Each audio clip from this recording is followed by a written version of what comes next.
Let us look at an example of the statement of cash flow. This is a very basic and simple example which we are going to take a look at. As you can see here, we have the XYZ company, the balance sheet, a very simple balance sheet with a very limited entries. Then we have the income statement, again just a one line. Since we only need the net income, so we have just mentioned the net income here and eliminated the other part. Then we have the cash flow statement. But before we start with the cash flow statement, let's try to understand this matrix here. As you can see, we have mentioned the increase and decrease, the current assets and the current liabilities. Now, if there is an increase in the current assets, we need to subtract the amount. We need to deduct that amount. Why?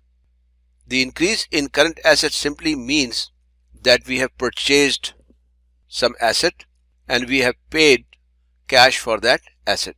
So we need to subtract that. A decrease needs to be added to this statement. Now, why added?